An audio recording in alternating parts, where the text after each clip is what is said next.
ومن أظلم ممن افترى على الله كذبا أو كذب بآياته إنه لا يفلح الظالمون ويوم نحشرهم جميعا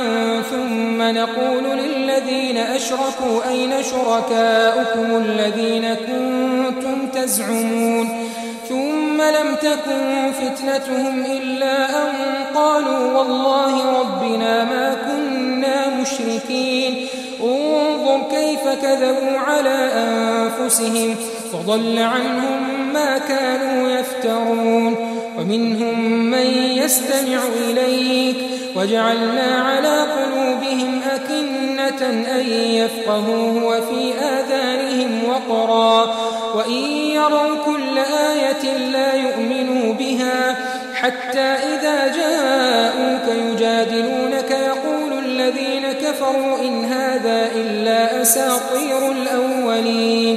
وهم ينهون عنه وينأون عنه وإن يهلكون إلا أنفسهم وما يشعرون ولو ترى إذ وقفوا على النار فقالوا يا ليتنا نرد ولا نكذب بآيات ربنا ونكون من المؤمنين